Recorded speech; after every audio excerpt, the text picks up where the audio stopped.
pregnant and abandoned by her billionaire ex. She never knew he owned the company she joined. "You've been watching us this whole time?" Marianne's voice didn't just shake. It broke.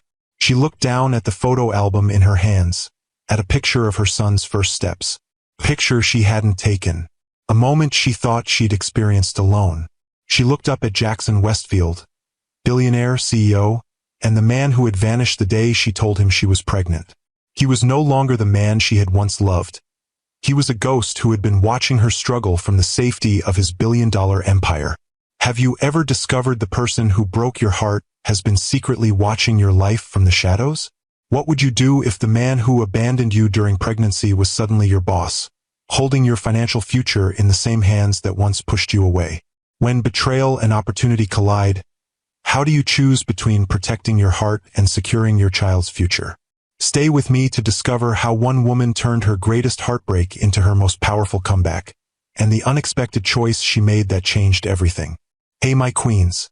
Life has a way of bringing our deepest wounds right back to the surface just when we think we've healed.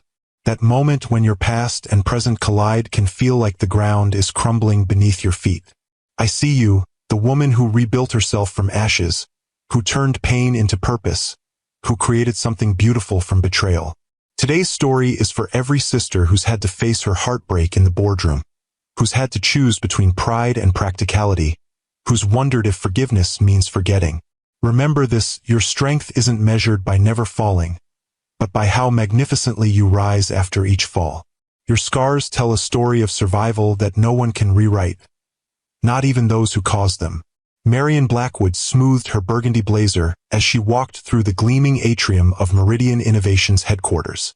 Her first day as marketing director at one of Atlanta's fastest-growing healthcare tech companies. A fresh start for her and Noah after a brutal year that had included her mother's passing and the messy end of a brief relationship with a man who couldn't commit. The job offer had seemed like divine intervention. Excellent salary, flexible hours for a single mother, and a chance to rebuild their lives in a new city. Throughout the interview process, she'd spoken with HR representatives, the marketing VP, and the COO, but never the mysterious founder and CEO, known only as J. Westfield in the company materials. Marianne Blackwood? A tall woman with a sleek silver bob approached, hand extended. "I'm Eleanor Vance, VP of Operations. We spoke on the phone during your interviews." "Of course," Marianne smiled, shaking the offered hand. "Thank you again for this opportunity. I'm thrilled to be joining the team. We're delighted to have you. Your work at Phoenix Digital was impressive, and we're looking forward to seeing what fresh perspectives you bring to our marketing strategy." Eleanor gestured toward the elevators. "Let me show you to your office and introduce you to your team." As they rode to the 5th floor, Eleanor briefed her on the day's schedule, team introductions, HR orientation, lunch with the department heads. "And then at 4 you'll meet with Jackson. He likes to personally welcome all senior staff." "The CEO?" Marianne asked, curious about the man who ran such an innovative company. "Yes, Jackson Westfield. He's been abroad for several years overseeing our international expansion, but he returned to Atlanta permanently about 6 months ago. Brilliant man, though a bit intense at times." Marianne nodded, making a mental note to prepare for the meeting. First impressions with the CEO would be crucial for her success at Meridian.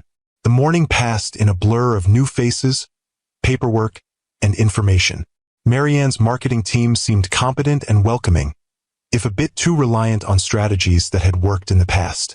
She could see immediately where improvements could be made, how to better position Meridian's groundbreaking healthcare software to the hospitals and medical practices that were their primary clients. By the time she returned to her office after lunch, Marianne had drafted initial thoughts on refreshing the company's marketing approach. She wanted to make a strong impression when meeting the CEO, show him that she was already thinking about how to add value to the organization. At 3:55, her office phone rang. "Ms. Blackwood." The voice belonged to a young man. "This is Tyler, Mr. Westfield's assistant.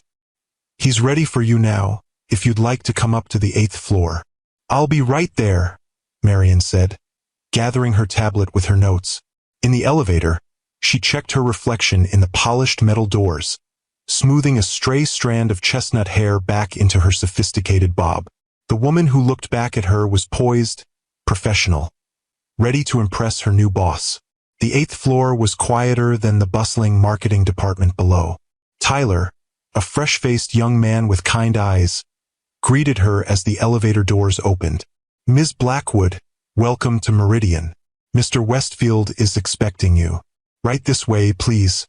Marian followed him down a corridor lined with glass-walled conference rooms, mentally rehearsing her introduction and key points about her marketing vision. At the end of the hall, Tyler knocked on a door of dark wood, then opened it without waiting for a response. "Ms. Blackwood is here, sir." "Thank you, Tyler. That will be all." Something about that voice made Marianne's steps falter.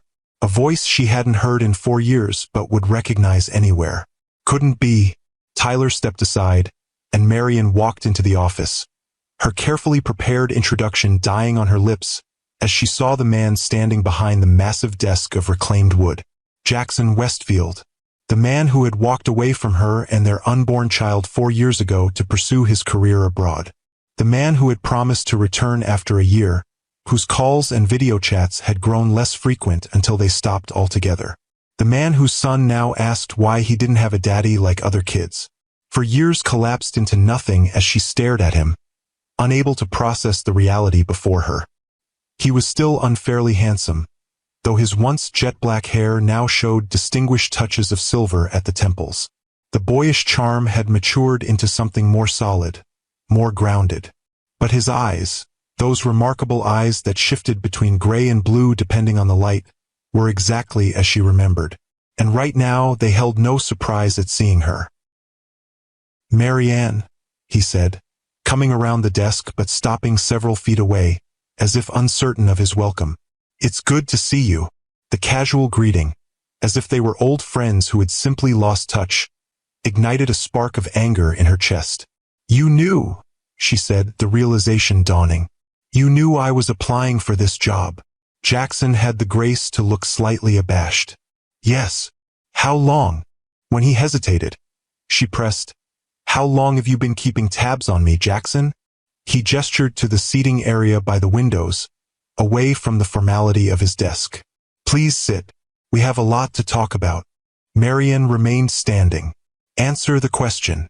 Jackson sighed, running a hand through his hair in a gesture so familiar it made her chest ache.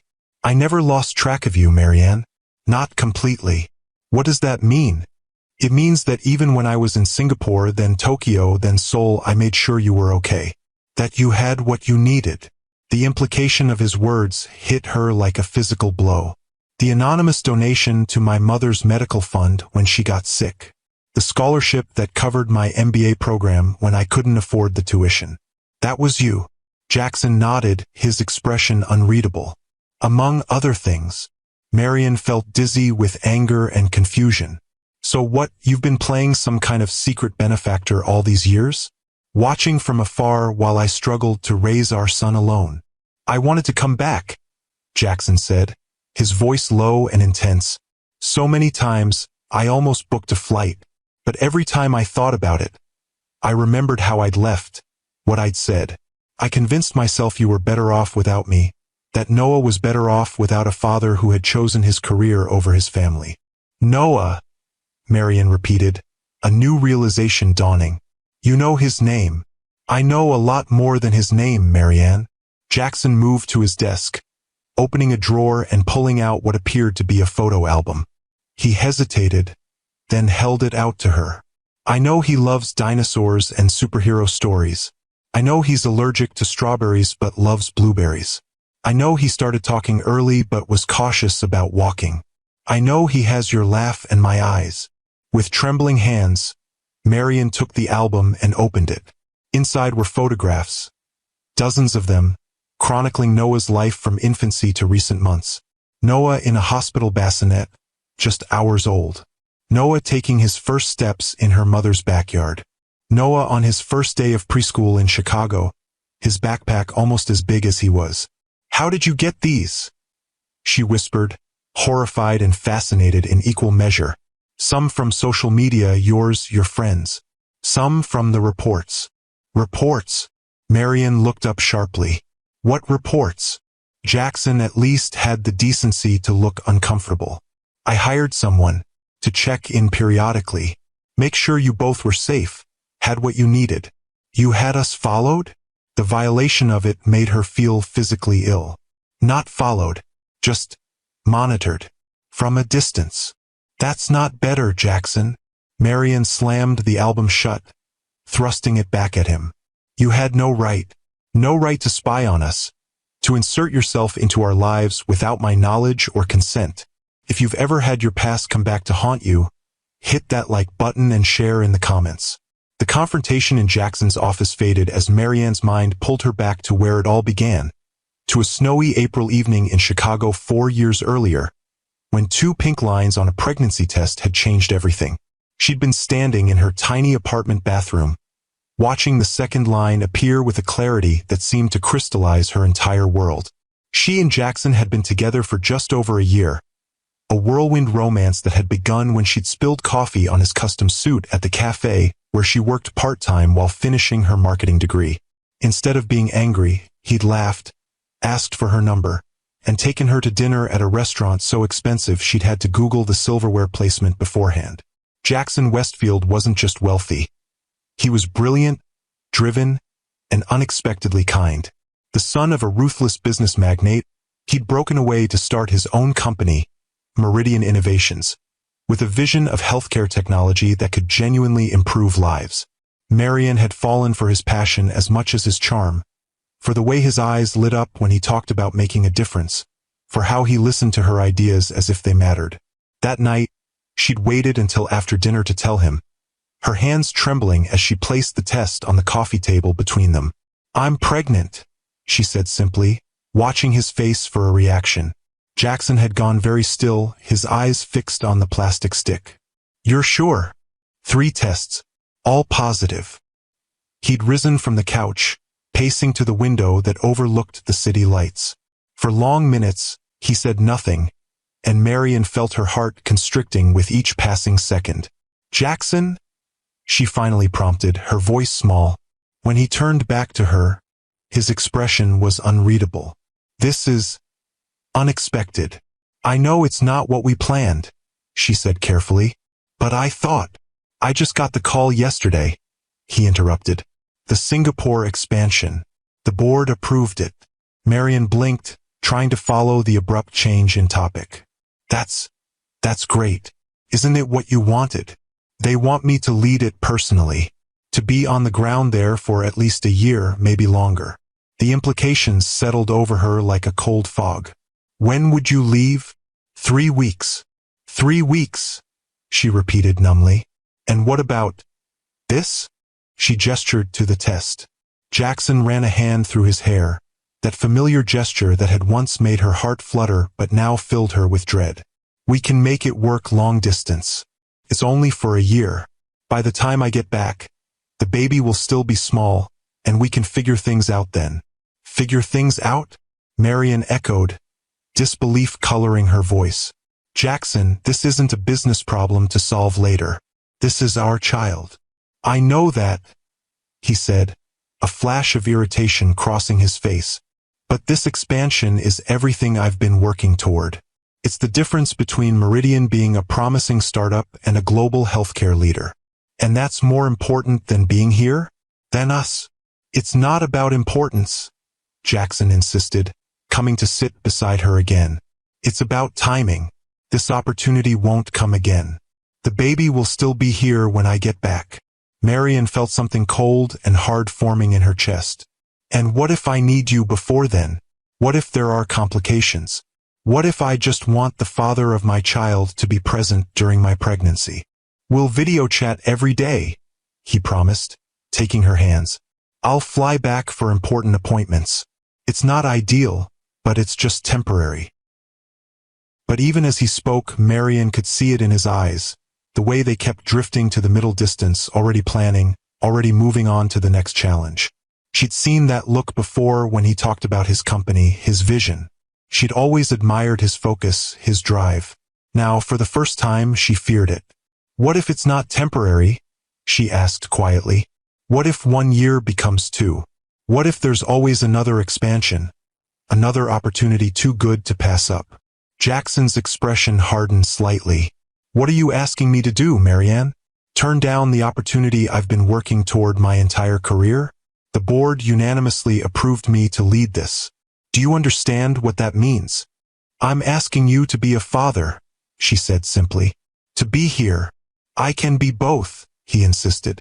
Just not simultaneously, not right now.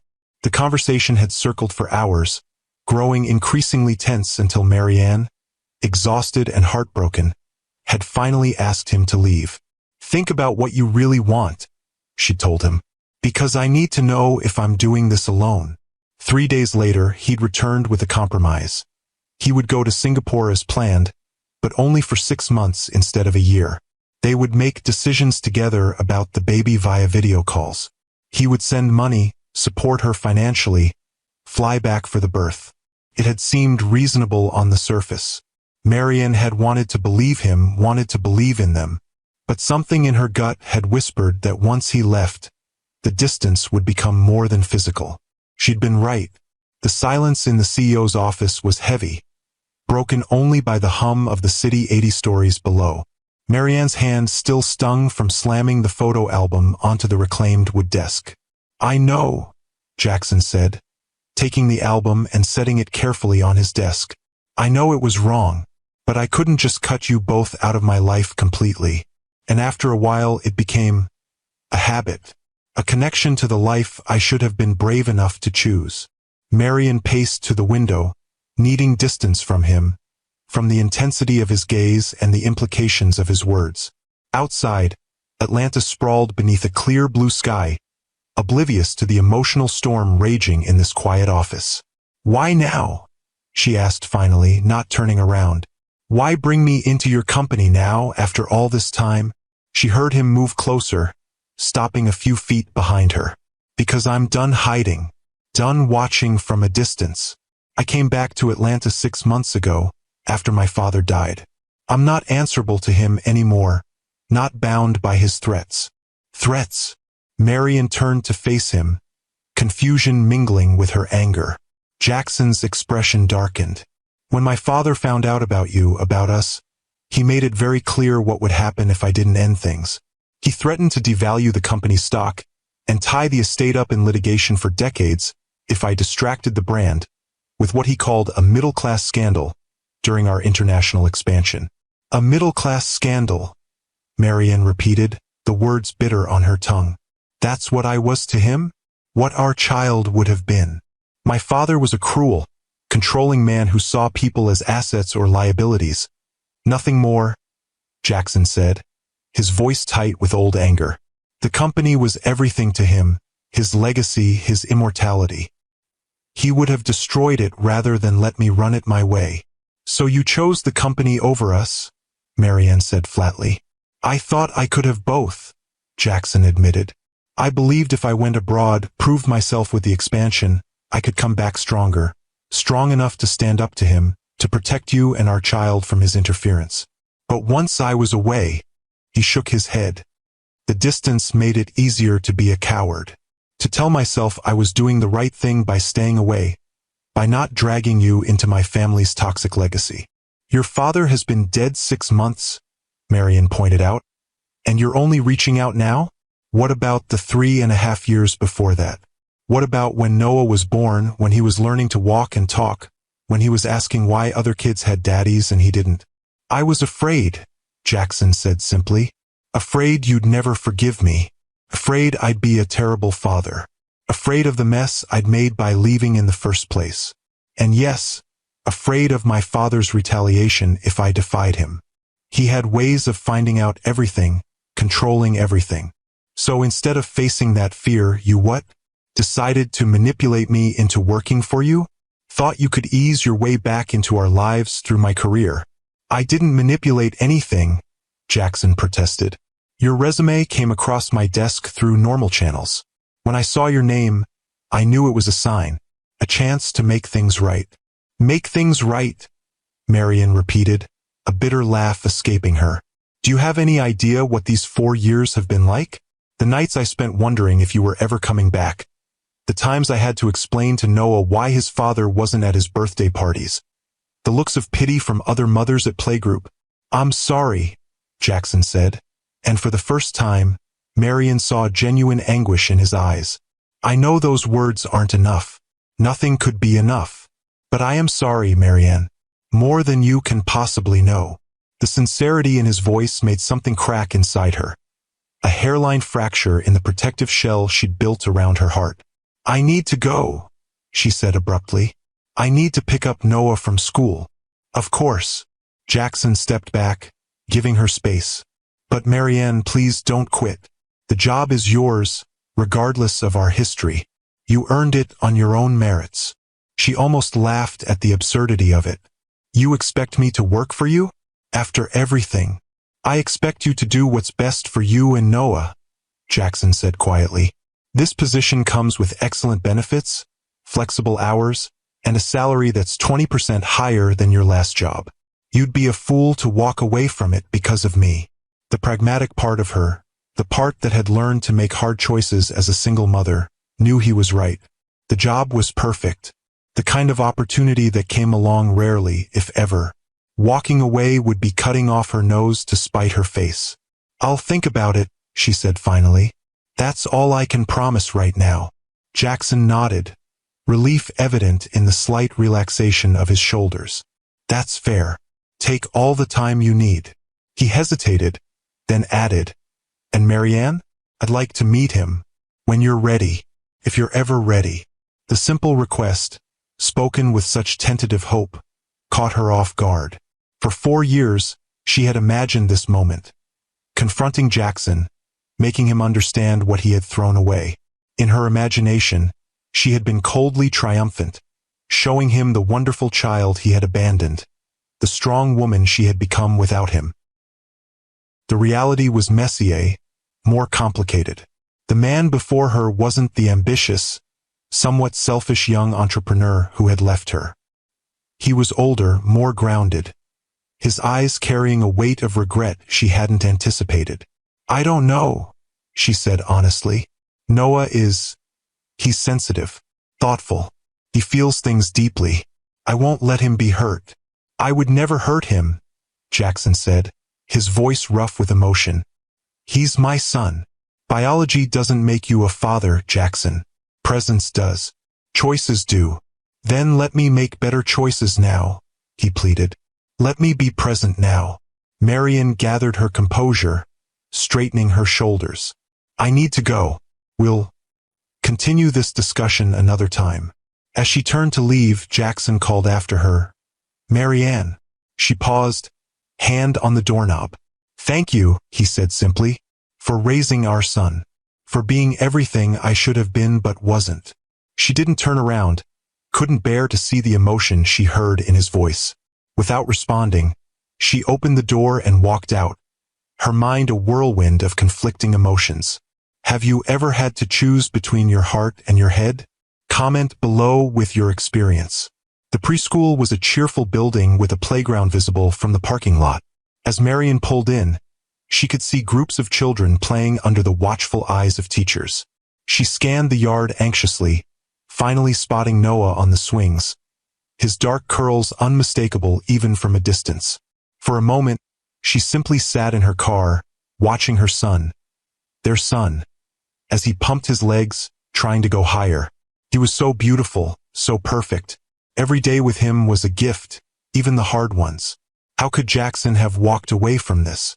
How could he have chosen his father's approval and the company over the chance to watch his child grow? But as she watched Noah laugh with another child, Marian felt the first stirrings of something unexpected. Not forgiveness, exactly, but perhaps understanding. Jackson had been raised by a man who saw people as assets or liabilities, who would threaten to destroy his own company rather than allow his son personal happiness. Was it any wonder Jackson had made the choices he did, trapped between his father's threats and his own fears? Understanding didn't erase the pain or justify the abandonment, but it did complicate the neat narrative of villain and victim that Marianne had constructed over the years. She got out of the car and walked toward the playground. When Noah spotted her, his face lit up with a smile that never failed to melt her heart. "Mommy!" he called, jumping off the swing and racing toward her. "I made a friend today. His name is Ethan and he likes dinosaurs too." Marian knelt to catch him in a hug, breathing in the scent of playground dirt and the fruity shampoo she'd used on his hair that morning. "That's wonderful, sweetheart. I want to hear all about your day." As they walked hand in hand to the car, Noah chattering about his new friend and the classroom turtle named Sheldon, Marian found herself thinking about Jackson's request to meet his son. For 4 years, she had been both mother and father to Noah, protecting him fiercely from the pain of abandonment. The thought of opening that door, of allowing Jackson into their carefully constructed world, terrified her. But looking down at Noah's animated face, at the eyes so like his father's, she wondered if she had the right to keep them apart. If her own hurt and anger should determine whether Noah knew his father. "Mommy, are you listening?" Noah tugged at her hand. "I asked if we could get ice cream." Marian smiled, pushing the heavy thoughts aside for now. "Yes, we can get ice cream. It's been a big day for both of us. I think we've earned it." As they drove to the ice cream shop, Marianne's phone buzzed with a text message. She checked it at a stoplight, her heart skipping when she saw it was from an unknown number. "I meant what I said. The job is yours regardless of what you decide about us. But I hope you'll give me a chance to explain everything. To make amends. Jay." How had he gotten her personal number? But of course, he'd been monitoring them for years. The violation of privacy still stung, but somehow less sharply than before. Perhaps because now, at least, he was being direct rather than skulking in the shadows of their lives. "Who's that, Mommy?" Noah asked from the back seat. Marian slipped the phone back into her purse. "Just work stuff, sweetheart. Do you like your new job?" The question was innocent, but it carried the weight of their future. Did she like her new job? Could she work for Jackson? See him every day? Navigate the complex emotions his presence stirred in her? Or should she walk away, start over again, continue the pattern of rebuilding that had defined the last 4 years? "I think I might," she said finally. "It's complicated, but I think it might be good for us." "That's good," Noah said with the simple acceptance of childhood. "I like my new school too, especially Sheldon the turtle." Marian smiled at him in the rearview mirror, her heart full of love for this little person who had been her anchor through the storm of the past 4 years. Whatever she decided about Jackson, about the job, it would be with Noah's well-being at the center. The memory of that first night alone in her Chicago apartment after Jackson left for Singapore washed over her as she drove. How she'd curled around her still flat stomach, whispering promises to the tiny life growing inside her. "We'll be okay," she'd said through her tears. "I'll be enough for both of us." And she had been. Through morning sickness and doctor's appointments, through the terrifying early labor that had sent her to the hospital at 34 weeks, through the sleepless nights and first smiles and wobbly steps, she had been enough. But was that the same as being what was best for Noah?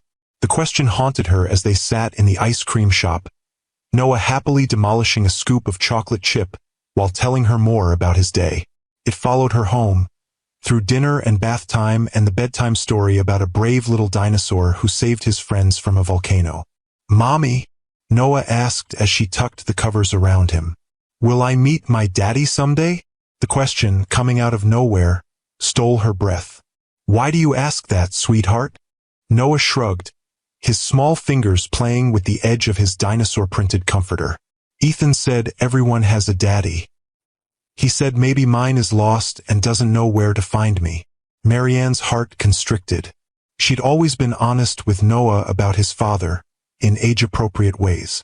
She'd told him that his daddy wasn't ready to be a parent when Noah was born, that he had important work in another country. She'd never spoken badly of Jackson, never wanted Noah to feel unwanted or rejected. "Your daddy isn't lost," she said carefully. "He knows where we are. Then why doesn't he come see me?" The simple question held such innocent pain that Marianne had to swallow hard against the lump in her throat. "It's complicated, baby. Grown-up things sometimes are. But it's not because he doesn't care about you. Does he know I like dinosaurs?" Marianne thought of the photo album in Jackson's office, the evidence that he'd been watching from afar all these years. "Yes," she said softly. He knows. Noah seemed to consider this, his small face serious in the glow of his night light. I think I'd like to meet him someday, to see if he likes dinosaurs too. Maybe someday, Marian said, leaning down to kiss his forehead. Now sleep tight, my brave boy. I love you to the moon and back, and to the stars and all the way home. Noah finished their nightly ritual, his eyes already heavy with sleep. As she closed his bedroom door, Marian leaned against the wall, overwhelmed by the weight of the decision before her. The practical choice was clear: take the job, secure their financial future, give Noah the stability he deserved. But could she work with Jackson day after day? Could she trust him not to hurt Noah if she allowed him into their lives? Her phone buzzed again with another text from Jackson. I know I have no right to ask, but please don't make a decision about the job tonight. Sleep on it. We can discuss terms that make you comfortable, different reporting structure, minimal interaction with me if that's what you want.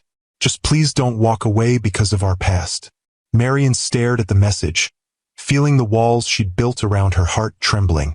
For years ago, she'd been so certain of who Jackson was: ambitious, selfish, unwilling to sacrifice for family. But the man she'd seen today, with regret etched into the lines around his eyes, didn't quite fit that narrative. People changed. She had changed, transformed by motherhood and struggle and triumph. Was it so impossible that Jackson had changed too? The next morning, after dropping Noah at preschool with promises of pizza for dinner, Marian drove to Meridian Innovations with a decision made.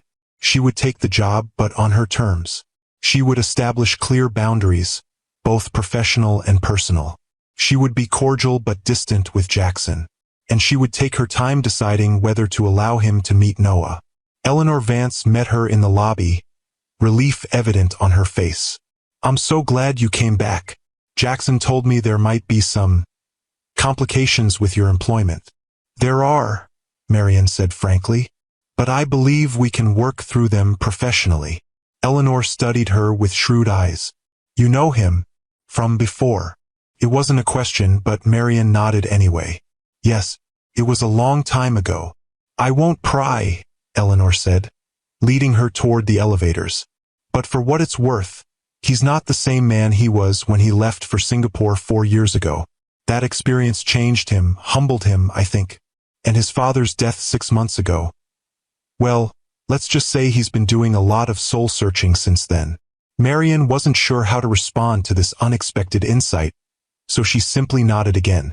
I'd like to meet with him this morning, if he's available, to discuss the terms of my employment. He's cleared his calendar, Eleanor said with a small smile. I think he's been waiting for you. The ride to the 8th floor felt different today, less intimidating, more purposeful. Marian had spent half the night crafting what she wanted to say, rehearsing the professional boundaries she needed to establish. She would not be swayed by emotion or manipulation. She would be clear, direct, and firm. Tyler showed her into Jackson's office with the same polite efficiency as the day before. This time, Jackson was standing by the window, looking out over the Atlanta skyline. He turned when she entered, hope and uncertainty warring in his expression. You came back, he said simply. I'm here to discuss the job, Marian clarified, remaining near the door. Not us. Not the past. Jackson nodded, gesturing to the seating area. Of course. Please sit. Marian moved to the chair farthest from him, setting her purse beside her like a shield. I'm willing to accept the position, but I have conditions. Name them. I report directly to Eleanor, not to you. Any feedback on my performance comes through her. We maintain a strictly professional relationship in the office. No personal conversations, no references to our history. And I need your word that you won't use your position to pressure me about Noah. Jackson listened without interrupting, his face carefully neutral. When she finished, he nodded slowly. Those are reasonable terms. I agree to all of them. And one more thing, Marian added, meeting his gaze directly. No more surveillance. No more reports. No more anonymous financial support. If you want to be part of Noah's life in any capacity, it will be open and honest with my knowledge and consent. Agreed, Jackson said immediately. I'll terminate the arrangement today. Marianne hadn't expected him to capitulate so easily. She'd been prepared for arguments, for negotiation. His immediate acceptance left her momentarily at a loss. Thank you, she said finally. No, thank you, Jackson replied, his voice soft, for giving Meridian and me a chance. I won't make you regret it. The sincerity in his voice made something shift inside her. A tiny loosening of the knot of anger and hurt she'd carried for 4 years. It wasn't forgiveness, not yet. But perhaps it was the beginning of something like peace. I should get to my team, she said, rising from the chair. We have a lot of work to do on the new marketing strategy. Jackson stood as well, maintaining a respectful distance. Of course, Eleanor will help you with anything you need. As Marian turned to leave, he added, And Marianne? When you're ready, if you're ever ready to discuss Noah, I'll be here. She paused at the door, not looking back. I need time, Jackson. I know, he said quietly. I've waited 4 years. I can wait longer if that's what it takes. Tag a sister who showed incredible strength during her hardest season. The weeks that followed settled into an uneasy rhythm. True to his word, Jackson maintained a professional distance. In meetings, he addressed Marianne with the same courteous respect he showed all his senior staff. In the hallways, he nodded politely but never stopped to chat. He routed all feedback on her work through Eleanor, as promised. He should have made things easier. Instead, Marian found herself increasingly aware of his absence. The careful way he excused himself from social gatherings she attended, the meetings he sent representatives to rather than attend himself if she was presenting. He was honoring their agreement to the letter, giving her the space she demanded. So why did it bother her? Perhaps because the distance felt like another form of control. Jackson once again dictating the terms of their relationship, even if those terms were ones she'd set. Or perhaps because the glimpses she caught of him, working late in his office, mentoring young engineers with unexpected patience, donating company time and resources to a children's hospital project, didn't align with the selfish man who'd abandoned her 4 years ago. People changed. She knew that. She herself had transformed from a heartbroken, terrified, expectant mother into a confident professional and devoted parent.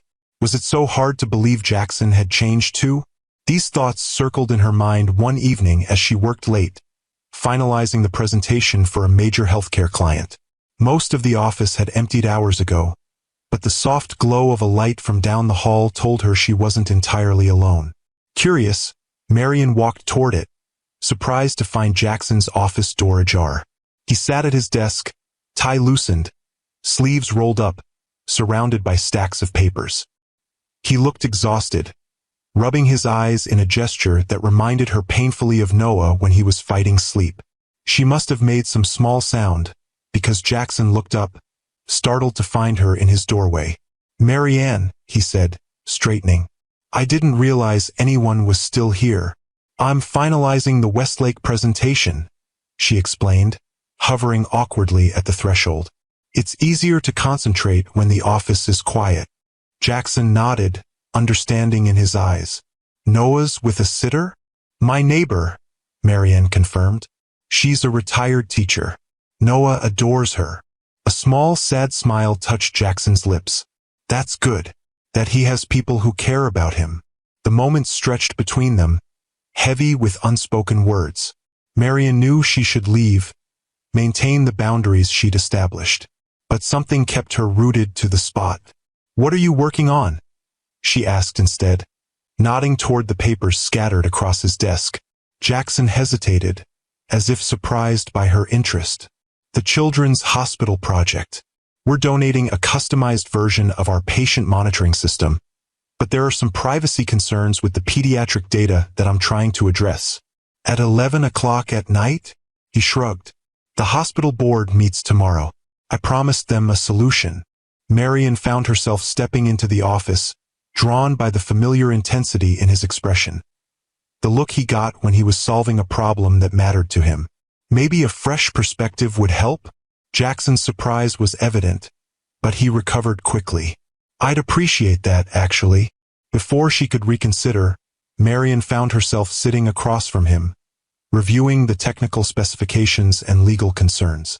It was strangely easy to fall back into their old rhythm, the way they used to brainstorm together late into the night, building on each other's ideas, challenging assumptions, finding solutions neither would have reached alone. "What if you created a dual-layer encryption system?"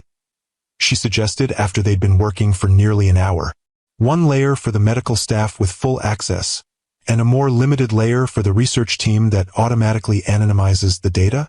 Jackson looked up from his notes, a slow smile spreading across his face. "That could work. We'd need to modify the permissions architecture, but..." He trailed off, already scribbling notes. "Yes, this could solve it." He glanced up at her, genuine admiration in his eyes. "You always did see angles I missed." The compliment, so sincere and unexpected, caught Marian off guard. For a moment, she glimpsed the man she'd fallen in love with years ago, passionate about making a difference, brilliant but humble enough to recognize others' contributions, working through the night to solve a problem that mattered. The realization was unsettling. It was easier when she could think of Jackson as selfish and callous. The man before her now, the one donating cutting-edge technology to sick children, the one who respected her boundaries even when it clearly pained him, the one who looked at her with such genuine regret, was harder to dismiss. "I should go," she said abruptly, rising from her chair. "It's late, and I promised Noah I'd be there when he wakes up." Jackson nodded, not trying to stop her. "Thank you for your help. The hospital children will benefit from your insight." At the door, Marian paused, a question that had been nagging at her for weeks finally finding voice. "Why did you really bring me here, Jackson? To Meridian? Was it just guilt? Or did you want something more?" Jackson set down his pen, considering her question with the seriousness it deserved. "When I saw your resume, it felt like fate. A chance to make amends, yes, but also..." He hesitated, then continued with quiet honesty. "I followed your career, Marianne. The work you did at Phoenix Digital was exceptional. Meridian genuinely needs your talent. So yes, I wanted to right a wrong, but I also wanted the best marketing director for my company. You're both." The answer was so practical, so reasonable, that Marianne found herself nodding. "Good night, Jackson." "Good night, Marianne." As she drove home through the quiet Atlanta streets, Marianne found herself remembering another late night, for years earlier, the last time she'd seen Jackson before today. It had been raining, a cold Chicago downpour that matched her mood. She was 14 weeks pregnant, just starting to show, and Jackson was leaving for Singapore the next morning. They'd spent the evening in strained conversation, going over practical matters, how he'd send money. When they'd video chat, his promise to return for the birth. But as the night wore on, Marianne had felt the distance between them growing, becoming something more than physical. Jackson's mind was already in Singapore, already focused on the challenges ahead. When he looked at her, she could see him calculating, weighing his obligations against his ambitions, trying to find a balance that wouldn't require real sacrifice. "I should go," he'd said finally, glancing at his watch. "Early flight tomorrow." Marianne had nodded, suddenly certain of what she needed to do. "Before you leave, there's something I need to tell you."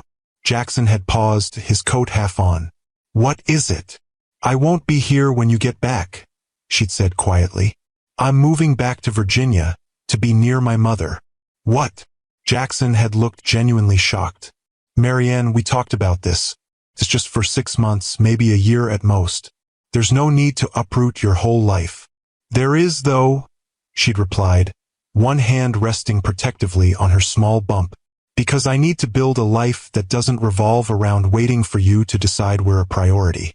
A life where our child grows up knowing they're enough, exactly as they are, without having to compete for attention or prove their worth." "That's not fair," Jackson had protested. "This isn't about priorities. It's about building something that will benefit all of us in the long run." "Maybe," Marianne had acknowledged, "but I need to be more than an afterthought, Jackson. And our child deserves more than a father who fits them in between business trips." "So that's it." Anger had flashed in his eyes. "You're just making this decision unilaterally? Without even giving me a chance to prove I can make this work?" I'm making the decision I need to make for myself and our baby, Marian had said, fighting to keep her voice steady. If you want to be part of our lives, you'll find a way. But I won't put my life on hold waiting for you to figure out what matters most. They'd argued then, their voices rising and falling like the storm outside. Jackson had accused her of emotional blackmail, of not understanding the opportunity he'd been given. She'd accused him of treating their relationship like a business transaction, of being just like his father in prioritizing success over love. In the end, he'd left in anger, the door slamming behind him. The next day, Marianne had called her mother, packed her essential belongings, and bought a one-way ticket to Richmond. She'd left no forwarding address, changed her phone number, severed all ties to the life she'd built in Chicago. It had been both an act of self-preservation and a test. If Jackson truly wanted to find her, to be part of their child's life, he would make the effort. When months passed with no word, she'd had her answer. Or so she'd thought. Now, pulling into her driveway, Marian wondered if she'd been wrong. Not about leaving, that had been the right decision for her and Noah. But perhaps about Jackson's motives. About the man he truly was beneath the ambition and drive. The babysitter, Mrs. Abernathy, greeted her with a warm smile. He was an angel, as always, went to bed right on time after 2 stories and a glass of water. Thank you for staying so late, Marian said, walking the older woman to the door. I hope he wasn't too disappointed that I wasn't here for bedtime. Not at all, dear. He told me his mommy was doing important work, just like a superhero. Mrs. Abernathy patted her arm. You're raising a remarkable little boy. After the sitter left, Marian quietly opened Noah's door, watching the gentle rise and fall of his chest as he slept. His dark curls splayed across the pillow, one arm wrapped tightly around the stuffed dinosaur Jackson had unknowingly paid for through one of his anonymous donations. The thought no longer filled her with anger. Instead, she felt a complicated mix of emotions. Gratitude that Noah had never truly wanted for anything, resentment that Jackson had inserted himself into their lives in secret, and a growing curiosity about what kind of father he might be if given the chance. Noah stirred, his eyes fluttering open. Mommy, he murmured sleepily. I'm here, sweetheart, Marian whispered, moving to sit on the edge of his bed. Go back to sleep. Did you save the day at work? He asked, fighting to keep his eyes open. Marian smiled, smoothing his hair back from his forehead. I think maybe I did. Just a little bit. That's good, Noah mumbled, already drifting back to sleep. Love you, Mommy. Love you too, my brave boy. To the moon and back. And to the stars and all the way home, he whispered, the words slurring as sleep reclaimed him. Sitting there in the dim glow of Noah's night light, Marianne made a decision. Tomorrow she would talk to Jackson about meeting Noah. Not immediately, not without preparation, but soon. Because regardless of the past, Noah deserved the chance to know his father. And Jackson deserved the chance to know the remarkable little person they had created. The memory of that rainy Chicago night faded, replaced by the reality of her sleeping son and the future that lay before them. Uncertain, complicated, but perhaps richer than the one she had imagined for them alone. The next morning, Marian arrived at the office early, determined to catch Jackson before his day filled with meetings. She found him in the company kitchen, making coffee with the same focused precision he applied to everything. Do you have a minute?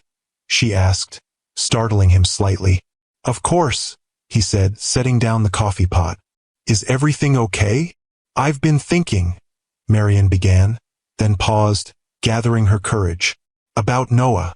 About you meeting him. Jackson went very still, as if afraid any movement might shatter this moment. And I think it's time, she said simply. Not right away. We need to prepare him, explain things in a way he'll understand. But soon. The hope that bloomed in Jackson's eyes was almost painful to witness. Thank you, he said, his voice rough with emotion. I promise, Marianne. I won't let either of you down again. This isn't forgiveness, she clarified, needing him to understand. And it's not for you or even for me. It's for Noah. He deserves to know where he comes from, who he comes from. Jackson nodded, accepting her terms without argument. I understand. However you want to handle this, whatever you think is best for him, I'll follow your lead.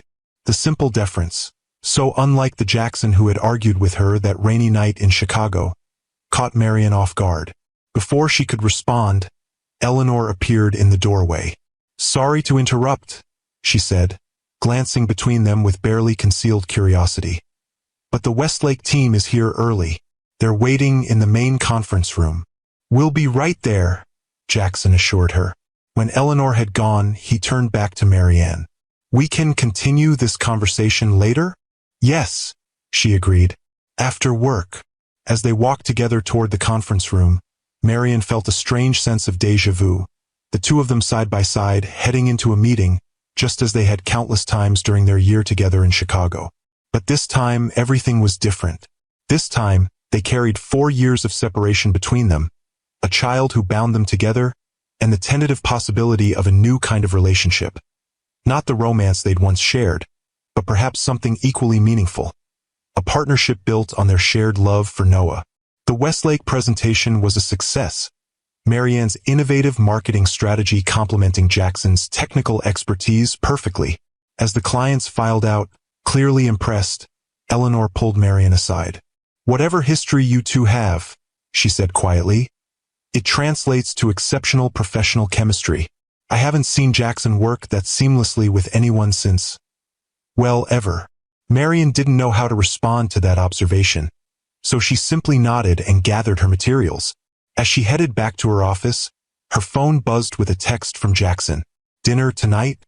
To discuss Noah. Your choice of restaurant, your terms. She hesitated only briefly before replying. My house. 7:30. After Noah's in bed. I'll order takeout. His response came immediately. I'll be there. Thank you, Marianne. The rest of the day passed in a blur of meetings and emails, but beneath it all ran a current of nervous anticipation.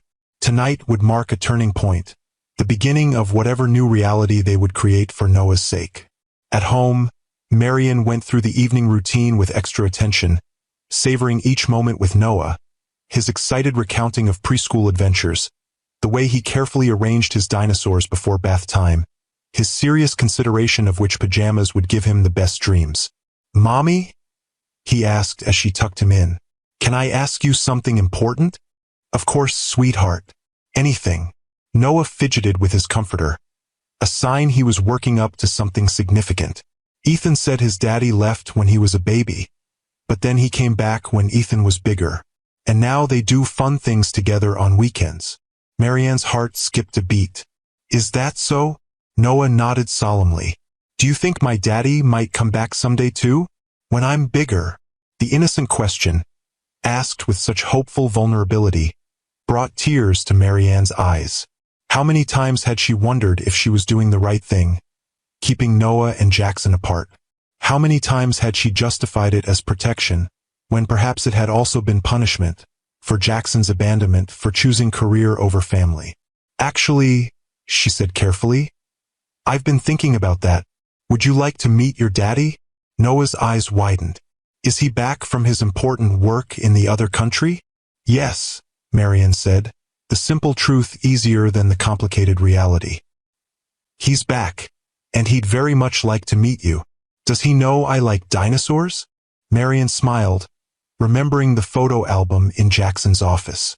Yes, he knows all about your love for dinosaurs. When can I meet him? Noah asked, excitement building in his voice. Soon, Marian promised. We need to make some plans first, but soon. Will he like me? The question came in a smaller voice, revealing the insecurity beneath the excitement. Oh, Noah! Marian gathered him close, her heart breaking for the doubt no child should have to feel. He will love you. How could anyone not love you? You are the most wonderful, kind, smart, brave boy in the whole world. Noah beamed at her praise, his fears momentarily soothed. Can I show him my dinosaur collection when he comes? Absolutely, Marian assured him. Now time for sleep. We'll talk more about this tomorrow. After one more kiss and their nightly ritual, Love you to the moon and back, and to the stars and all the way home. Marian quietly closed Noah's door and leaned against the wall, overwhelmed by the magnitude of what she just set in motion. There was no turning back now. She'd opened the door to Jackson's presence in Noah's life, and whatever happened next would shape her son's future in ways she couldn't fully predict. The thought was terrifying but also strangely liberating. For 4 years, she'd carried the full weight of every decision about Noah's life. Now, perhaps that burden could be shared. The doorbell rang precisely at 7:30. Jackson stood on her porch holding a bottle of wine and a small gift bag, looking as nervous as she felt. "Come in," she said, stepping aside. "Noah's asleep." "Thank you for this," Jackson said, following her into the modest living room where toys were neatly stacked in colorful bins and framed photos of Noah lined the walls. His eyes lingered on each image, drinking in the moments he'd missed. Noah's first birthday, his first steps, holidays and ordinary days captured in time. "I ordered Thai," Marian said, gesturing to the coffee table where containers were already arranged. "I remembered it was your favorite." "It still is," Jackson confirmed, handing her the wine. "And this is for Noah." He held out the gift bag. "For when the time is right." Marian peeked inside to find a plush stegosaurus wearing a tiny lab coat. "His favorite dinosaur," she said, surprised. "How did you know?" "The photos from his birthday party last year," Jackson admitted. "I noticed he had every dinosaur except this one." The reminder of his surveillance still unsettled her, but Marian set it aside for now. They had more important matters to discuss. Over dinner, they talked about Noah, his personality, his interests, his routine. Jackson listened intently, asking thoughtful questions, absorbing every detail she shared. "He asked about you tonight," Marian said as they finished their meal. "About meeting his daddy." Jackson set down his fork, his expression a mix of hope and apprehension. "What did you tell him?" "That you're back from working in another country and that you'd like to meet him." She met his gaze directly. "I told him you know about his love for dinosaurs, and that you'll love him." "I already do," Jackson said quietly. "I know that sounds impossible. How can you love someone you've never met? But I've watched him grow from afar, seen his smile in photos, heard stories about his kindness and curiosity. He's part of you and part of me, and I love him for that alone." The simple declaration, spoken with such raw honesty, touched something deep in Marianne's heart. This was the Jackson she'd fallen in love with years ago. Earnest, vulnerable, capable of profound feeling beneath his controlled exterior. "I think we should start slowly," she said, refocusing on the practical. "Maybe a short meeting at first, somewhere Noah feels comfortable. The park near our house, perhaps." Jackson nodded. "Whatever you think is best. I'll follow your lead on this, Marianne. You know him, what he needs, how to protect him. I trust your judgment completely." The deference in his tone, so different from the man who had once made unilateral decisions about their future, didn't escape her notice. "You've changed," she observed.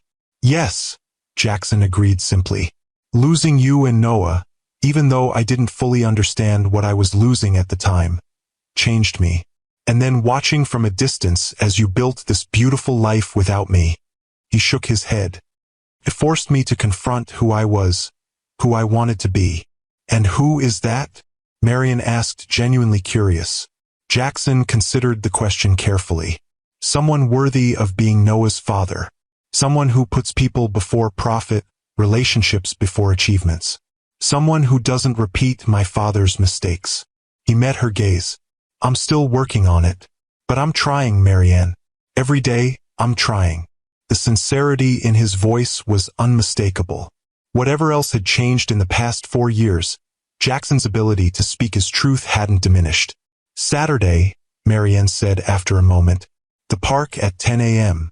Noah's usually at his best in the morning, and it gives us the rest of the day to process if needed." "Saturday," Jackson repeated, as if committing it to memory. "Thank you, Marianne, for giving me this chance. I know I don't deserve it." "This isn't about what you deserve," she clarified. "It's about what Noah deserves. The opportunity to know his father, to understand where he comes from. I understand, Jackson said. And I promise you, I won't let him down. As he rose to leave, his eyes caught on a drawing pinned to the refrigerator. Noah's childish rendering of himself and Marianne, stick figures holding hands beneath a bright yellow sun. He's talented, Jackson observed with a smile. He is, Marianne agreed. He loves to draw, just like I did at his age. I remember, Jackson said softly. You used to sketch on napkins at that coffee shop where we met. Little moments of beauty you noticed that everyone else missed. The memory, so specific, so personal, caught Marianne off guard. She'd assumed those small details of their time together had faded for Jackson, overshadowed by the bigger events that followed. The fact that he remembered her napkin sketches, something she herself had almost forgotten, stirred emotions she wasn't prepared to examine. "Good night, Jackson," she said, opening the door. "Good night, Marianne," he replied, stepping onto the porch. "And thank you for everything." As she closed the door behind him, Marianne leaned against it, her mind a whirlwind of conflicting thoughts. She'd spent 4 years constructing a narrative about Jackson, the ambitious man who'd chosen career over family, who'd abandoned her when she needed him most. That narrative had been her armor, protecting her from the pain of rejection, giving her the strength to build a life on her own terms.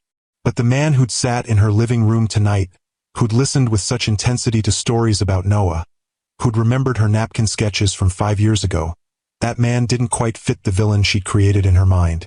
People changed. She had changed. Perhaps Jackson had too. The thought followed her through the quiet house as she cleaned up dinner, checked on Noah one last time, and finally settled into bed. Tomorrow, she would begin preparing her son to meet his father. Whatever happened next, there was no going back to the careful isolation she'd maintained for 4 years. For better or worse, Jackson Westfield was about to become part of their lives again. Saturday dawned clear and crisp, a perfect Atlanta autumn day. Marianne dressed Noah in his favorite dinosaur sweater, answering his excited questions about meeting his father with calm reassurance.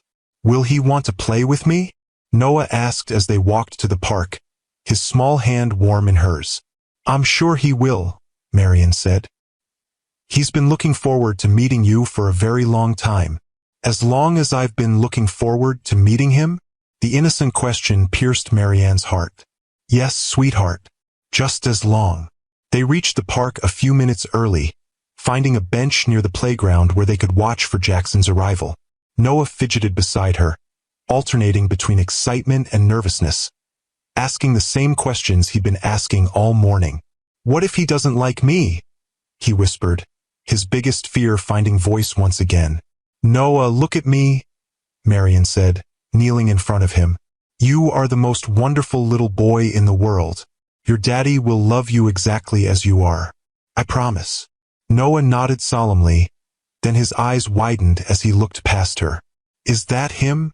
Marianne turned to see Jackson walking toward them, his usual confident stride tempered by obvious nervousness. He dressed casually in jeans and a sweater, carrying a small gift bag that matched the one he'd brought to her house. "Yes," she said, standing and taking Noah's hand. "That's your daddy." Jackson approached slowly, his eyes fixed on Noah with an expression of wonder and trepidation. When he reached them, he knelt down to Noah's level, just as Marianne had done moments before. "Hello, Noah," he said, his voice gentle. "I'm very happy to meet you." Noah studied him with the serious intensity only a 4-year-old could muster. "You're my daddy?" "Yes," Jackson confirmed. "I am." "You were working in another country?" "I was. For a long time. Too long."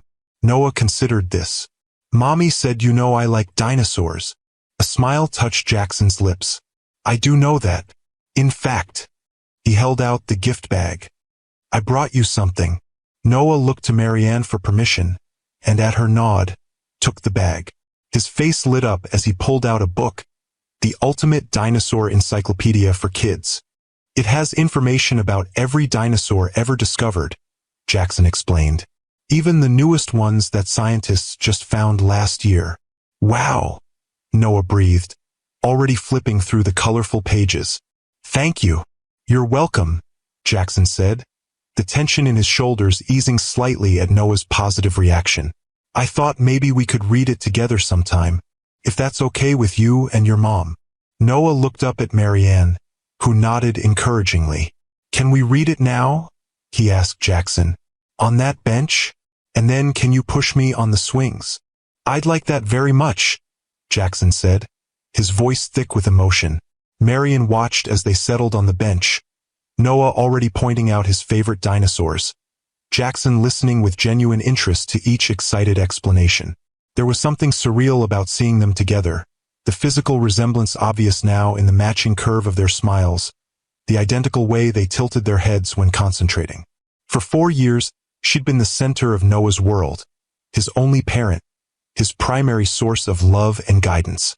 Watching him connect so easily with Jackson stirred complicated emotions. Pride in her son's openness, relief that the meeting was going well, but also a twinge of something like loss. Noah's world was expanding beyond her, as it should, but the change was bittersweet. After 20 minutes with the book, Noah tugged Jackson toward the playground, eager to show off his swing skills. Marianne followed at a distance, giving them space while staying close enough to intervene if needed. But her concern proved unnecessary. Jackson was a natural with Noah, attentive and patient, matching his energy without overwhelming him. "Higher, Daddy, higher," Noah called from the swing, the title slipping out so naturally that Marianne caught her breath. Jackson's eyes met hers over Noah's head, his expression a mix of joy and disbelief at hearing himself called Daddy for the first time. Marianne offered a small smile of acknowledgement, giving him permission to embrace the moment.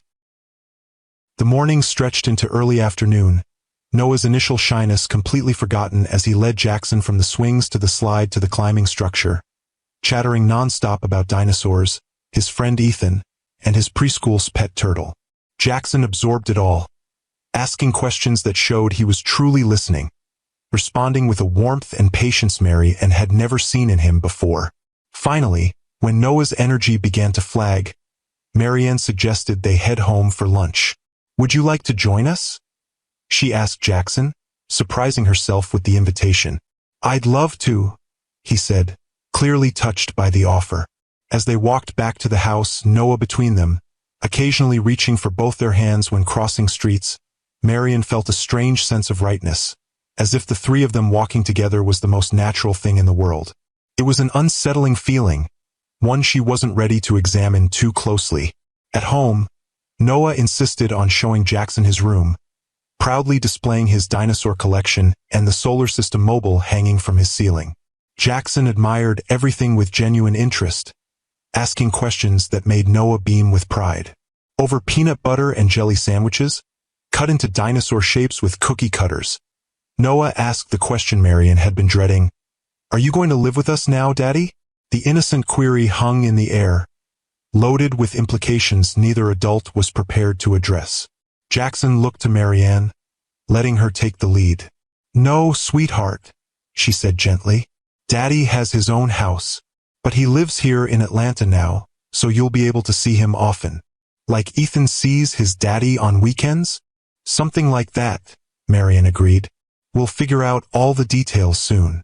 Noah seemed satisfied with this answer, moving on to ask Jackson if he had any pets, but the question lingered between the adults, a reminder of the complicated path ahead as they navigated co-parenting after years apart. After lunch, Noah's eyelids began to droop, the excitement of the morning catching up with him.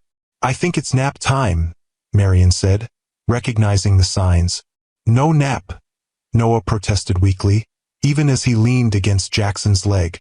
"I want to play with Daddy more." "Your daddy will come back," Marianne assured him. "This isn't goodbye forever. It's just goodbye for today. Promise?" Noah asked, looking up at Jackson with those eyes so like his father's. "I promise," Jackson said solemnly. "In fact, if it's okay with your mom, maybe next weekend we could go to the Natural History Museum. They have real dinosaur bones there." Noah's tired face lit up. "Can we, Mommy? Please?" Marianne nodded. "That sounds like a wonderful idea." After Noah was tucked in for his nap, Marianne found Jackson in the living room, looking at the photos on her mantle. A timeline of Noah's life from newborn to present day. "He's amazing, Marianne," Jackson said quietly. "You've done an incredible job with him." "Thank you," she said, accepting the compliment with a small nod. "He made it easy. He's always been a happy child, even during the hard times." Jackson turned to face her, his expression serious.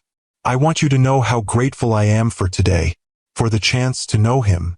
I know it couldn't have been an easy decision for you." "It wasn't," Marianne admitted, "but it was the right one. He deserves to know you, and you deserve to know him." "And us?" Jackson asked carefully. "Where do we go from here?" Marianne considered the question, aware of its many layers. "We focus on Noah, on being the best co-parents we can be. The rest, I don't know, Jackson. There's a lot of history between us, a lot of hurt." "I understand," he said, no trace of argument in his tone. "Noah comes first. Always." The simple agreement, so different from the man who had once prioritized his career above all else, struck Marianne anew. People changed, sometimes for the better. "I should go," Jackson said, moving toward the door. "Let you both rest. But thank you, Marianne, for today, for everything." As she closed the door behind him, Marianne felt a sense of completion she hadn't expected. The circle that had broken 4 years ago in that rainy Chicago apartment had begun to mend. Not into what it was before, but into something new, something that might, in time, be even stronger. 6 months later, Marianne stood in the doorway of Noah's room, watching as Jackson read their son a bedtime story. The two of them huddled together beneath the glow of a dinosaur-shaped lamp, Noah's eyes heavy with sleep, but fighting to stay awake for just one more page. The past months had brought changes none of them could have predicted. Jackson had proven himself a devoted father, never missing a scheduled visit, always putting Noah's needs first. He'd rearranged board meetings for preschool performances, learned to make dinosaur-shaped pancakes, built a relationship with his son based on patience, presence, and unconditional love. And somewhere along the way, as they navigated co-parenting and shared responsibilities, Marianne had found herself rediscovering the man she'd once loved. Not the ambitious entrepreneur who'd left her, but the thoughtful, passionate person who'd been buried beneath his father's expectations and his own fears. They weren't a couple again, not in the traditional sense. The wounds of the past had healed but left scars that couldn't be ignored. Yet they'd found a new kind of partnership, a friendship built on mutual respect and their shared love for Noah. "The end," Jackson whispered, closing the book as Noah finally surrendered to sleep. He carefully extricated himself from the bed, tucking the covers around their son before joining Marianne in the doorway. "He didn't even make it to the T-Rex part," he said with a soft smile. "Usually that's his favorite." "He was exhausted," Marianne replied. "The excitement of his birthday party tomorrow has been building all week." They moved to the living room, where birthday preparations were spread across the coffee table, dinosaur-themed decorations, party favors, the special cake order form. "I still can't believe he's turning 5, Jackson said, picking up the dinosaur party hat they'd chosen together. "It feels like I just met him yesterday, and at the same time, like I've known him his whole life." Marianne understood the sentiment perfectly. Time moves differently when you're a parent. The days are long, but the years are short. They worked in comfortable silence for a few minutes, assembling goodie bags for Noah's preschool friends. It was a routine they'd fallen into over the past months. These quiet evenings after Noah was asleep, planning birthday parties or school projects or weekend outings. Co-parenting had evolved from an awkward negotiation into a natural rhythm, a dance they were learning together. "I got the promotion," Marianne said, breaking the silence. "Eleanor told me this afternoon." Jackson looked up, genuine pleasure lighting his face. "That's wonderful. Chief Marketing Officer, you've earned it, Marianne. The Westlake campaign was brilliant." "Thank you," she said, accepting the compliment with the confidence she developed over the past months. "It feels good to be recognized for my work, not just as—" She trailed off, not wanting to reopen old wounds. "Not just as Noah's mother or my ex," Jackson finished for her. "I understand. And for what it's worth, everyone at Meridian knows you earned that promotion on merit alone. Your work speaks for itself." The simple acknowledgement meant more than Marianne had expected. For so long, she defined herself in relation to others. Jackson's girlfriend, Noah's mother, the woman who'd been left behind. Reclaiming her professional identity, being valued for her mind and talents, had been an essential part of her healing. "I've been thinking," Jackson said, carefully folding a paper dinosaur for one of the goodie bags, "about the future, about us." Marian tensed slightly. They'd been careful to keep their relationship focused on Noah, to avoid complicating their co-parenting with romantic entanglements. But lately, she'd felt something shifting between them. A warmth in Jackson's gaze that lingered longer than necessary. A flutter in her own chest when their hands accidentally touched. "What about us?" she asked, keeping her tone neutral. Jackson set down the paper dinosaur, giving her his full attention. "I know we agreed to focus on Noah, to put the past behind us without trying to recreate what we had before. And that's been the right approach. But Marianne," he hesitated, then continued with careful honesty, "I find myself falling in love with you all over again. Not the you from 4 years ago, but the woman you are now, strong, independent, an incredible mother and professional. And I wonder if there might be room in our future for something more than co-parenting." The confession hung in the air between them, honest and vulnerable. For years ago, such openness would have been foreign to the ambitious, guarded man Jackson had been. But like her, he had changed, softened in some ways, strengthened in others. "I'm not asking for an answer now," he added quickly. "I just wanted you to know where I stand. Whatever you decide, it won't affect my commitment to Noah or my respect for you." Marian looked at him, really looked at him, seeing both the man she'd once loved and the person he'd become. The silver at his temples that hadn't been there 4 years ago. The laugh lines around his eyes from months of playing with Noah. The humility and patience he'd developed through loss and redemption. "I don't know what the future holds for us, Jackson," she said honestly. "There's still so much history between us, so many complicated emotions. But I'm open to the possibility, to seeing where this path leads." It wasn't a declaration of love or a promise of forever. It was something more valuable. An acknowledgement that healing was possible, that second chances could be earned, that the end of one story might be the beginning of another. Jackson smiled, understanding the gift she was offering. "That's all I can ask for. The chance to show you, day by day, that I'm not the man who left you in Chicago. That I've learned what truly matters." "And what is that?" Marian asked, though she already knew the answer. "Family," Jackson said simply. "Not as an obligation or an afterthought, but as the center of everything. The foundation that gives all other achievements meaning." It was the lesson they both learned, though by different paths. Marianne through the daily joys and struggles of single motherhood, Jackson through the painful recognition of what he'd lost by following his father's example. "We should finish these goodie bags," Marian said, gesturing to the half-completed party favors. "Tomorrow's going to be chaos with 15 preschoolers hopped up on dinosaur cake." Jackson laughed, accepting the change of subject with grace. "I still think we should have hired professional entertainment.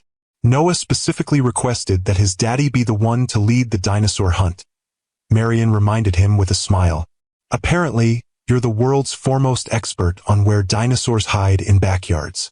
"A title I wear with pride," Jackson said, his eyes crinkling with genuine happiness.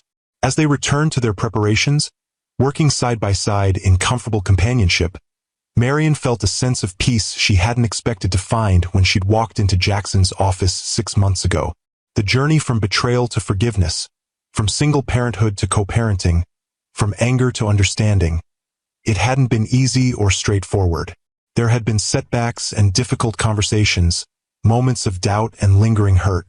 But watching Jackson now, his head bent in concentration as he carefully wrote each child's name on a party favor, Marian knew they had created something valuable from the ashes of their past. Not just for Noah's sake, but for their own. A partnership built on mutual respect and shared purpose. A friendship rooted in genuine care. And perhaps, in time, something more. 2 years later, on a perfect autumn day much like the one when Noah first met his father, Marian stood in the garden of Eleanor Vance's historic Atlanta home, a bouquet of wildflowers in her hands and her son, now 7 and proudly dressed in his first suit, waiting to walk her down the aisle. "Are you ready, Mommy?" Noah asked, his expression serious with the importance of his role. Marian smiled down at him, her heart full. "Yes, sweetheart. I'm ready." The path to this day hadn't been straight or simple. After Noah's 5th birthday, she and Jackson had taken things slowly, dating cautiously while maintaining their focus on co-parenting, careful not to rush into a relationship that might confuse their son if it didn't work out. There had been setbacks and difficult conversations, moments when old wounds reopened and trust had to be rebuilt. But through it all, Jackson had remained steady, patient, present, proving through consistent action rather than words that he had truly changed. He'd supported her career advancement without trying to control it, respected her independence while making space for partnership, and most importantly, never once wavered in his commitment to Noah. 6 months ago, during a family trip to the mountains, Jackson had proposed, not with grand gestures or public displays, but quietly, with Noah as a willing co-conspirator who had helped pick the ring and plan the moment. "I'm not asking you to forget the past," Jackson had said, kneeling before her with Noah at his side. "I'm asking you to believe in our future, to let me spend the rest of my life showing you and Noah how much you both mean to me."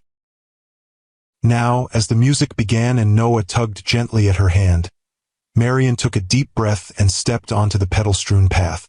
Ahead, Jackson waited beneath an arch of autumn flowers, his eyes finding hers with a look of such profound love and gratitude that it brought tears to her eyes.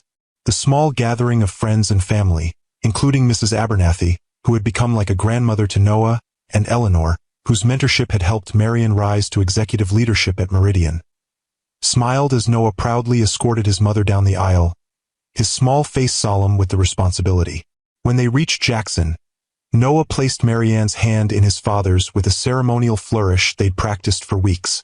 "I give you my mommy," he announced, loud enough for everyone to hear. "You have to promise to take super good care of her forever and ever." Laughter rippled through the gathering, but Jackson knelt to his son's level, his expression serious. "I promise, Noah. Your mommy and you are the most important people in my world. I will take care of you both forever and ever." Satisfied, Noah took his place beside them, beaming with pride as the ceremony began. The vows they exchanged weren't about perfect love or fairy tale endings. They were promises grounded in the reality of their journey, acknowledging past mistakes, celebrating hard-won growth, and committing to a future built on mutual respect, shared purpose, and the deep, abiding love that had survived separation, hurt, and ultimately, forgiveness. "I choose you," Marian said, her voice steady despite the emotion welling in her chest. "Not the man I thought you were years ago, but the man you've become, the father who never misses a school play, the partner who celebrates my success as his own, the person who learned that true strength lies in vulnerability and presence." "I choose you," Jackson replied, his eyes never leaving hers. "Not as the perfect solution to my loneliness or the missing piece of my life, but as the extraordinary woman you are, strong enough to raise our son alone, brave enough to give me a second chance, wise enough to know that love isn't about grand gestures but daily choices to show up, listen, and grow together." As they sealed their vows with a kiss, Noah cheered loudest of all, his joy a testament to the family they had built. Not perfect or without scars, but resilient, authentic, and deeply loving. At the reception, as twilight settled over the garden and fairy lights twinkled in the trees, Jackson pulled Marian close for their first dance. "Are you happy?" he asked softly, his arms secure around her waist. Marian looked up at the man who had once broken her heart and now held it with such careful tenderness. Beyond him, she could see Noah dancing with Eleanor, his laughter carrying across the garden. Her son was thriving, confident, kind, secure in the knowledge that he was deeply loved by both his parents. And she herself had found a balance she'd never thought possible: professional fulfillment, personal happiness, and a partnership based on genuine equality and respect. "Yes," she said simply, resting her head against his chest. I am. The future stretched before them, unwritten and full of possibility. Whatever came next, they would face it together, not as the people they had been 4 years ago, but as the stronger, wiser versions of themselves that pain and growth had forged. Outside, the Atlanta night was quiet, stars visible despite the city lights.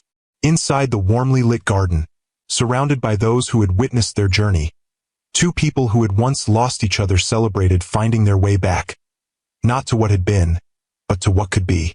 And nearby, their son danced with abandon, secure in the knowledge that he was loved completely by both his parents, together and separately, in all the ways that mattered.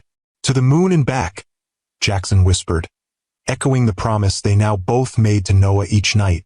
Marian smiled up at her husband, her heart full, and to the stars and all the way home. It wasn't a fairy tale ending. Life rarely offered those. But it was something better. A real beginning, hard won and honest, with eyes wide open to both the challenges and possibilities that lay ahead. A story of redemption and second chances, of forgiveness not freely given but earned through consistent action and genuine change.